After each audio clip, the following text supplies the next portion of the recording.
Hello and welcome to this video walkthrough for Paper 3 Germany. So we'll talk about the question types that come up and how to answer them. So you will have 1 hour and 30 minutes on the Germany paper. That should be enough time. Section A is about a source inference, and you then get a choice of 2 explain why questions. Section B is focused entirely on one topic, and it uses sources and interpretations, and it finishes off with a lovely large 20-mark question. Let's break down these question types. I'm going to start with section B because that's how I think you should start the paper. Okay, I think you should start for the first hour looking at section B. This is all focused on one topic. So the first question type you have is how useful are sources A and B? You have done this for warfare. You should be really used to it already, but let's quickly run through the technique. So you spend about 10-15 minutes max on it. You will write a paragraph about each source. You only get credit for commenting on usefulness or utility. No just generic statements, no just describing the source. Comment, judge the usefulness. You should also use your own knowledge to support your points at least once per source. Generally once per source will be fine. So things to talk about. The content, what does the source say? And then at least one of the following, which are all about provenance, nature, origin, or purpose. So what is the source? Why is that useful? Or who it made it? Why is that useful? Or why was it created? But always something about the content and always something about the provenance. So let's have a look at an example. We're not going to read all of it through now, but the topic we're using for our walkthrough is the success of Nazi control in the years 33 to 39. If you want to play along at home and try it, you can pause the video now. You can read through those sources. So how would we approach this? So I've put on the screen an example of a potential paragraph we could write. So I'll read it for you. Source B is useful because it suggests that Nazi control was successful in winning genuine support, as it claims Hitler transformed Germany and that, quote, the young idolize him. This is useful because it shows that control relied on popularity, especially among young people. So clear judgment, it says it's useful, and it refers to the content and explains why the content is useful. We then have, from my own knowledge, this is supported by the growth of the Hitler Youth.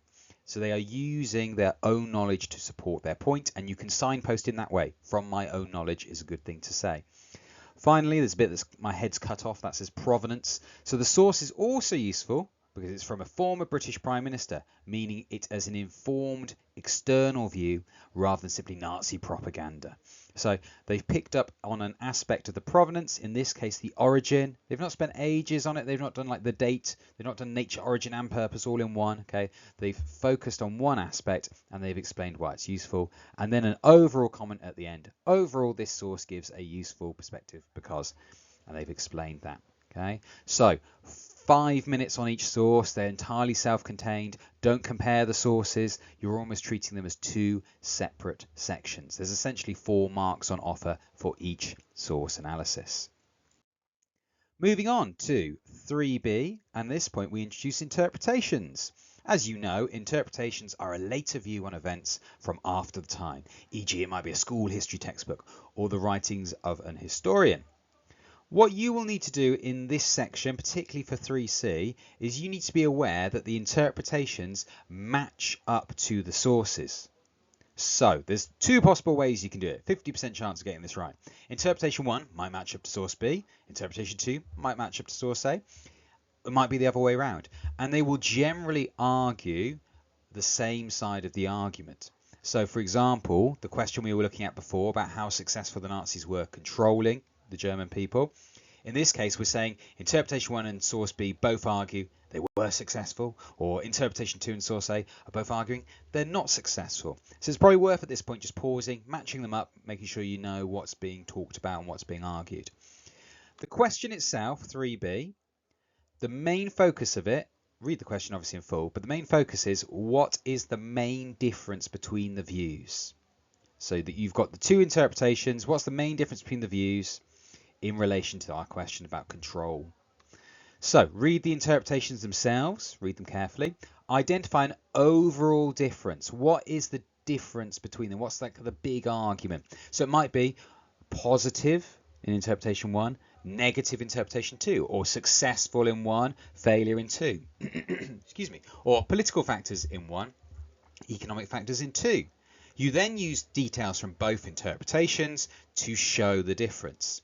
So a worked example here, the main difference is that they disagree about how successful the Nazis were in controlling the German people.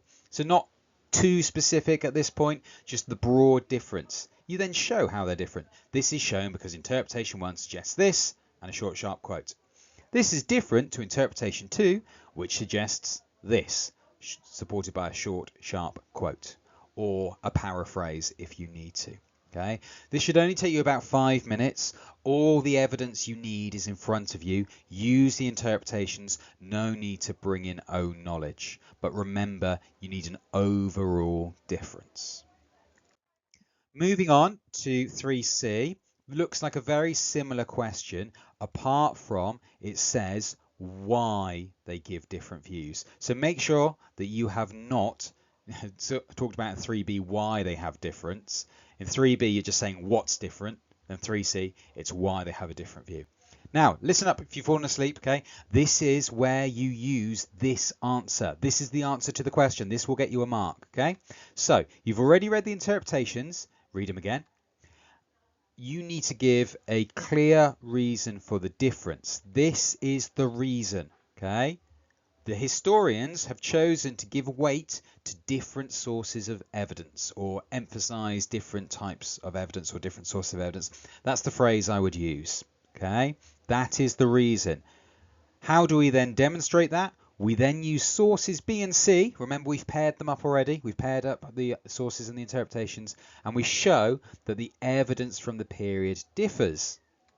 So as an example, one reason why the interpretations give different views is that the historians have given weight to different sources of evidence. 1 mark. Okay, if you write that, you've already got 1 mark. How do we get 4 marks? Well, you say something like interpretation 1 may have used evidence like source B. We've paired it up there, suggesting that German people were effectively controlled by the police state. What do we need to do next? We need to use the other interpretation and the other source. However, interpretation 2 instead may have used evidence like source C, which argues there is opposition to Nazi Germany. So remember that technique for this question, and 4 marks are incoming. And these 2 questions that we've just talked about, B and C, are going to lay the groundwork for the big one next, which is 3D. So 3D is always how far do you agree with interpretation 2 about the overall topic of section B. In this case, our example, success of Nazi control. You've got a decent amount of time on this, Kate. I would be spending up to half an hour on it. You need to use both interpretations. Absolutely have to. Okay, don't go off on one using your own knowledge without rooting it in the interpretations. Plan before you write. Do something like this. Okay, interpretation 1, it's arguing the Nazis were a success. I can bring in source B to help me, and then maybe note down some own knowledge as well, then the other side as well. Make a clear argument. If you want to get into the top levels, you need to have a consistent argument. I would decide and kind of weigh your paragraphs. So if you are saying you do agree with interpretation 2, that the Nazis were a failure in controlling the German people, you would then have your 3 paragraphs for and your 2 against. I'd weight it if you can. And spag marks, there's 4 spag marks here on offer. They are obviously for spelling, punctuation, grammar, but also key terms. Okay, use terms like communism, democracy, Führer, and spell them correctly, and you will have access to the higher marks. So, a brief plan. Intro, like 1 sentence or 2, answer the question. Interpretation 2 is the most convincing because, but root your argument in the interpretations. Then, your 4 section or your 4 paragraphs. I do agree with interpretation 2 to an extent because, quote for the interpretation, use the source, use your own knowledge. Depending on how many paragraphs you're writing, you then might move on to the against side. However, interpretation 2 could also be challenged because use it. Okay, use interpretation 1 to challenge interpretation 2. Use the other source as evidence and use your own knowledge to support. Then wrap it all up nicely in a brief conclusion, explaining why you've argued that interpretation 2 is the most convincing, or you've argued it's less convincing. Spend a good amount of time on this and use all the work that you've done previously in the paper. Use 3B, 3C to help you do this. At this point, we will turn to the front of the paper. Some people do 12 and then 4 mark questions. So they do like 2 and then 1. We're just going to talk through 1 and 2. So back to section A. Give 2 things you can infer from the source about the question. So an inference is making a sensible conclusion or suggestion about the topic based on the evidence from the source. E.g., we've got some evidence that there are dark grey clouds in the sky. It's England, it always rains. What's my inference? I can infer that there's a risk of rain. Okay, I've seen the dark grey clouds. That's the evidence. I think it might rain. That's an inference. Example here, you can pause it and read the question through. I advise you to in your own time and look at it. But you can see here you get a source, could be a picture, could be text, and you've got to infer 2 things. My worked example, okay, my inference, my conclusion, my suggestion. I've inferred that the Nazis used the Olympics to show the best side of Germany to other countries. Okay, so it doesn't expressly say that. Okay, I've tried not to use words from the source for that bit. The detail in the source that tells me this, though, should be ideally a quote. If it's a written source or if it's a photo, say what you see. In this case, the detail is Nazis have succeeded in their propaganda. So you'll need to do this twice to get 4 marks. There's no need to explain your answer. You do need 2 different inferences, but you shouldn't be spending more than about 5 minutes on that. Straightforward, but use the source for the detail bit. Finally then, explain why. You've done these loads. You're pros at these now. You've done them in warfare and you've done them in Elizabeth. You do, excitingly, get a choice. Okay, 2A or 2B. Choose wisely, choose what you know, but look at the question to check which one you think fits best with your approach. Focus on causation. Explain what caused the issue or why did it happen. Write 3 paragraphs, each one organised around a central clause. And Peel can be helpful here, particularly point to evidence, explain. And you'll get some prompts. They're generally useful. You don't have to use them, but you do have to go beyond them to access the higher levels. So our worked example here, a nice one. Why did support for the Nazis increase? And it gives you some prompts there. Here's a example paragraph. So our point would be support for the Nazis increased because of the impact of the Depression. Some evidence, Wall Street crash in 1929, mass unemployment reached 6 million by 1932. All good stuff, but the examiner is really looking for you to set yourself apart through your quality explanation. This crisis undermines confidence in Weimar.